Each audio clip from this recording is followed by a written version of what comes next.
नमस्कार दर्शकों, आप देख रहे हैं पंजाब केसरी लाइव और हमारे साथ हसन पाशा बीजेपी के state media incharge UT Ladakh.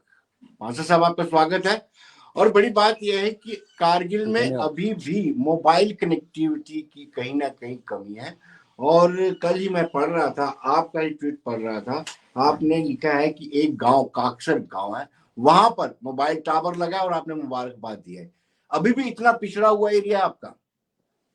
देखिए विनोद जी, अगर मोबाइल कनेक्टिविटी की बात करें करगिल डिस्ट्रिक्ट का, तो पिछले 5 सालों में जो तेज़ी आया है, रिफॉर्म आया है, वो बहुत ही अप्रिशिएट वाला है। क्योंकि जिस तरीके से ऑनरेबल प्राइम मिनिस्टर का विजन है पूरे इंडिया में डिजिटल कनेक्टिविटी हो, और ख़ासकर जो फार फार इलाका है, एरियाज़ है, जैसे कि हमारे डिस्ट्रिक्ट कारगिल में है।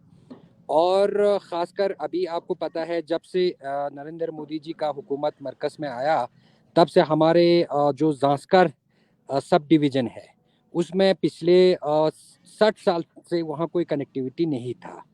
आज आप वहाँ पे जाके पूरा देख सकते हैं कि पूरा वो हमारा जो ज़ांस्कर एरिया जो है वो पूरा डिजिटल हो चुका है। इसी तरह हमारे अभी द्रास इलाके में बहुत अभी कुछ गांव बचे हुए हैं। मोस्ट प्रोबेबली हम ये कह सकते हैं ऑलमोस्ट 70% जो है हमारे कारगिल एरिया जो है वो डिजिटल कनेक्टिविटी से कनेक्ट हो चुका है। लेकिन अभी ई गवर्नेंस कॉन्फ्रेंस होने जा रही है। एक तरफ हम ई गवर्नेंस पर स्ट्रेस दे रहे हैं और दूसरी तरफ अभी भी हम मोबाइल कनेक्टिविटी को लेकर के तरस रहे हैं। हाँ, वो बात सही बात है। आप देखिए, जब से 2014 में हमारा हुकूमत आया, तब से हमेशा प्रायोरिटी रहा है कि मोबाइल कनेक्टिविटी के ऊपर ज़्यादा फोकस किया जाए। लोगों को आजकल आपको पता है हर चीज़ जो है वो आजकल डिजिटल हो चुका है। तो इसी चीज़ को लेके हमारा हमेशा यही प्रायोरिटी रहता है कि पूरा जितने भी इलाके हैं जो कनेक्टिविटी जहाँ नहीं है उनको कनेक्ट करने के लिए। और मैं इसमें विशेष तौर पर हमारे जो मरकज़ी जो मिनिस्टर है टेलीकम्युनिकेशन का, उनका मैं धन्यवाद देना चाहता हूँ। और ख़ासकर हमारे जो एमपी साहब का जो इसमें बहुत बड़ा रोल है, वो जिस बहुत बड़ा वो काम कर रहे हैं कनेक्टिविटी को लेके, वो बहुत ही सराहना है। और इसका हम पूरे लोग जो है उनको अप्रिशिएट कर रहा है। दिन रात जो है वो इस चीज़ में वो लगे हुए हैं। और हम उम्मीद करते हैं कि आने वाले दिन में आपको पूरे खत्ते लद्दाख जो है वो फुल्ली डिजिटल जो है वो कवर होगा। लेकिन पाशा, कुछ और भी एरियाज या जो गांव हैं वो आपने आइडेंटिफाई किए हैं और वो आपकी प्रायोरिटी में रहेंगे ताकि वहां पर भी मोबाइल सेवा दी जाए? बिल्कुल। देखिए, कल का जो हमारा एक एरिया था जो काकसर विलेज है, वो एक तो बॉर्डर एरिया में पड़ता है, वो बिल्कुल बॉर्डर पे ही है। तो हमें उसमें कुछ टेक्निकल प्रॉब्लम्स आए थे डिफेंस से, आर्मी का कुछ ऑब्जेक्शंस थे। तो इसमें हमारे ऑनरेबल एमपी साहब और बाकी जो हमारे कंसर्न अथॉरिटीज़ है, उन्होंने इसमें बहुत बड़ा एक रोल प्ले किया है। तो उन लोगों का बहुत दिराना एक मांग था कि हमारे यहाँ गांव में भी एक टावर लग जाए, तो वो भी दुनिया के साथ कनेक्ट हो जाए मोबाइल कनेक्टिविटी से। तो हम हमेशा ये प्रयास में हैं कि जो जो भी इलाके हमारे करगिल हो, चाहे वो ले डिस्ट्रिक्ट हो, जहाँ कहीं कनेक्टिविटी नहीं है, जहाँ कहीं डिजिटल कनेक्टिविटी की कमी है, उनमें कनेक्टिविटी को लाने के लिए हम बिल्कुल वॉर फुटिंग पे हम काम कर रहे हैं। इंशाल्लाह आने वाले कुछ सालों में हम एक्सपेक्ट करेंगे कि पूरे ये जो इलाके जो बचे हैं वो सारे जो है वो डिजिटली कनेक्ट हो। पाशा साहब, जब कोविड पीक पर था तो स्कूल जी। ऑनलाइन चला करते थे। जिन जगहों पर, जिन विलेजेस में अभी तक मोबाइल टावर नहीं है, तो उन गांवों में क्या होता था? वो बच्चे कैसे पढ़ते थे? देखिए विनोद जी, मैं एक बात बताऊं कि देखिए खत्ते लद्दाख में पहले जो हुकूमत रहे, चाहे वो कांग्रेस का रहे, चाहे नेशनल कॉन्फ्रेंस की रहे, और जिस किसी का भी रहा है, उन्होंने इतना हमारे जो इलाकों में जो मोबाइल कनेक्टिविटी के ऊपर इतना उन्हों का कोई फोकस नहीं रहा, ना उनका कोई विजन था, ना कोई वो लोग जो है इसमें लोगों की जो परेशानी है उनके ऊपर ज़्यादा वो फोकस नहीं करते थे। वो लोग खाली एक खोखला वादा करते थे, एक हम कह सकते हैं लोगों को गुमराह करने की वो हमेशा कोशिश में लगे रहते हैं और अभी भी है। तो हम जो है, जो हम बात करते हैं या जो हम लोगों से वादा करते हैं, वो हम हकीकन तौर पर ज़मीन के ऊपर हम उसको लाने की हम कोशिश, हमारा हमेशा कोशिश रहते हैं। इसी को लेके हम हमारा यही संकल्प है कि जितने भी हमारे जो एरिया है, जो इलाके हैं, जो अनकनेक्टिविटी से हैं, उनको मोबाइल कनेक्टिविटी से हम उनको जोड़ने की हम कोशिश करेंगे। और आने वाले दिन में आप ज़रूर देखेंगे कि ख़त्ते लद्दाख जो है वो फुल्ली डिजिटल हो जाएंगे। कौन कौन सी सेवाएं अभी ऑनलाइन है आपके यहाँ पे? देखिए इसमें अभी हम कह सकते हैं जो ले टाउन एरिया है या करगिल टाउन एरिया है और उससे रिलेटेड जितने भी आसपास के जितने भी गांव हैं, वो अभी लगभग हम कनेक्टिविटी से लगभग ऑलमोस्ट 100% जो है कनेक्टिविटी से जुड़े हुए हैं। और इसमें खासकर हमारे जो नौजवान हैं, जो स्टूडेंट तबके के लोग हैं, वो उसका बहुत फ़ायदा उठा रहा है। और हम समझते हैं कि बाकी जो हमारे फार फार दूर इलाके के जो लोग हैं या जो वहाँ के जो नौजवान हैं, जो स्टूडेंट्स हैं, वो भी डिजिटल सेवा का वो भी लाभ उठाए। तो हम चाहते हैं कि इसमें और तेज़ी के साथ जो है इसके ऊपर काम हो। जब हिल काउंसिल के इलेक्शन थे तो मुझे सौभाग्य प्राप्त हुआ कवरेज करने का, तो जी तब वहां पर एटीएम भी कई बार बंद हो जाते थे इलेक्टिविटी नहीं जी होने के कारण, जी। जब हिल काउंसिल के इलेक्शन हुए थे। हाँ, बिल्कुल सही फरमाया आपने विनोद जी। पहले जो हालात ख़त्ते लद्दाख में था, बिलख़ुसूस करगिल डिस्ट्रिक्ट में, कनेक्टिविटी के नाम पे कुछ नहीं किया था। ना यहाँ जी। के हमारे जो लोकल लीडर्स हैं या जो बाकी पॉलिटिकल पार्टीज़ हैं, उन्होंने कुछ भी इसके ऊपर उन्होंने कुछ ना काम किया, ना उनके ऊपर कोई विज़न था, ना कोई इनके बारे में जो कि भाई लोगों को जो फैसिलिटीज़ देना चाहिए, वो बिल्कुल वो लोग नाकाम रहे, अभी भी नाकाम है वो लोग। हम तो हमेशा उनका हमेशा लोगों की हक के बारे में, लोगों को जो फैसिलिटीज़ पहुंचाना चाहिए, उनके बारे में हमेशा हम आवाज़ उठाते आ रहे हैं। आपने खुद भी पिछले बार जब हिल कौंसिल के इलेक्शन चुनाव में करगिल में आके देखा था कि कनेक्टिविटी का कितना, मोबाइल कनेक्टिविटी का कितना प्रॉब्लम जो है वो फेस कर रहा है। तो इसी चीज़ को लेके हमने हमेशा जो है आगे मरकज़ में जाके हमारे ऑनरेबल एमपी साहब, हमारे बाकी मिनिस्ट्री लेवल पे काफ़ी इस इशू को हमने सीरियसली टेकअप किया है। हम उम्मीद करते हैं कि कुछ ही सालों में हम जो है फुल्ली कवर हो जाएंगे डिजिटल इंडिया, डिजिटली।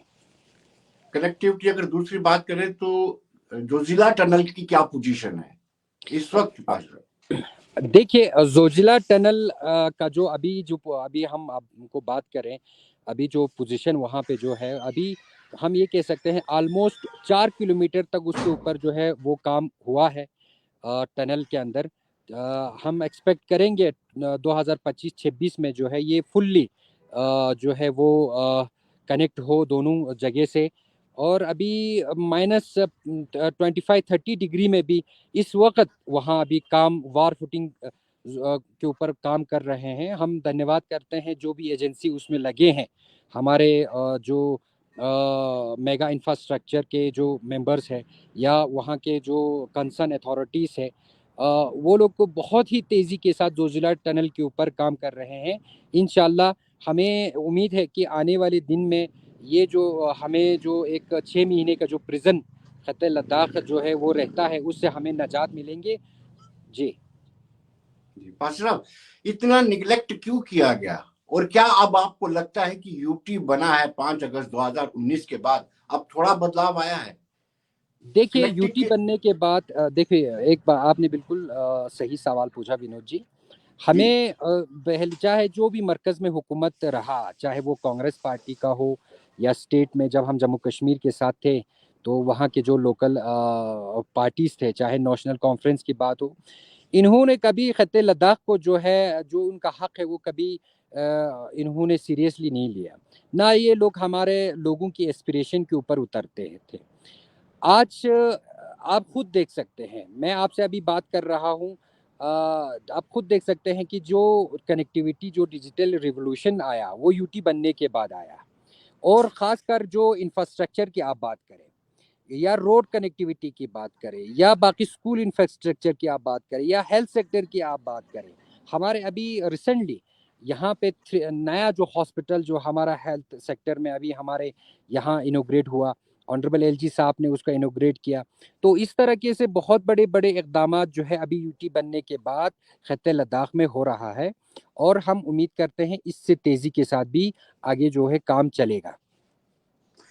लेकिन वो सरकारें क्या करती रही, उन्होंने तो बिल्कुल भी, जो सक्सेसिव गवर्नमेंट रही, उन्होंने तो बिल्कुल भी कनेक्टिविटी को लेकर के बिल्कुल ध्यान नहीं दिया है।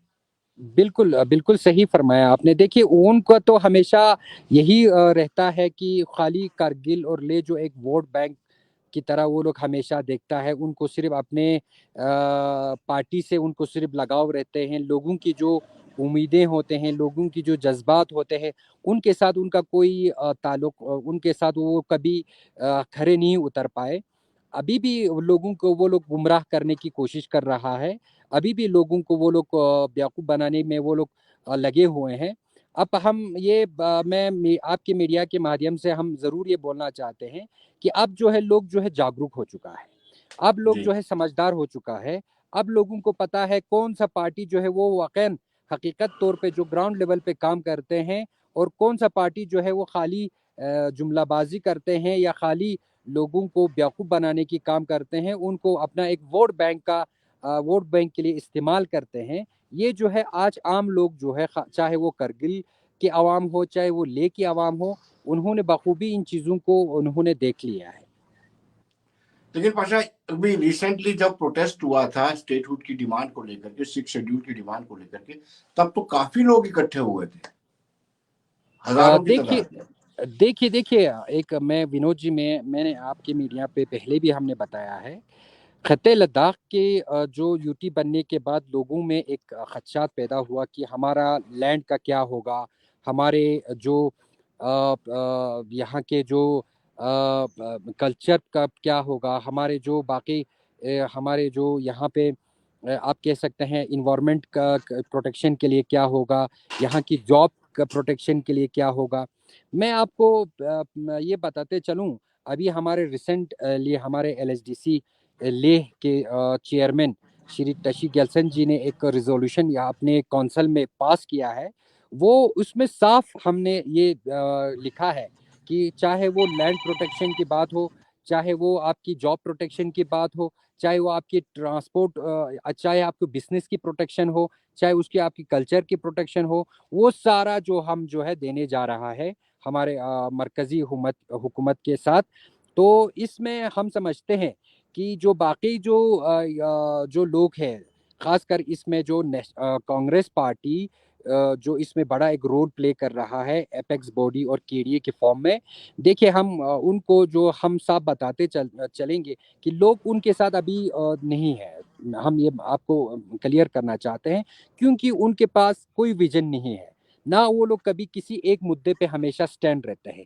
कभी ये सिक्स शेड्यूल की बात करते हैं, कभी ये स्टेटहुड की बात करते हैं। अभी रिसेंटली मैं एक बात बताते चलूं, जब वो ले में प्रोटेस्ट करते हैं तो वो सिक्स शेड्यूल के ऊपर प्रोटेस्ट करते हैं, जब करगिल में आते हैं तो वो स्टेटहुड के ऊपर वो लोग प्रोटेस्ट करते हैं।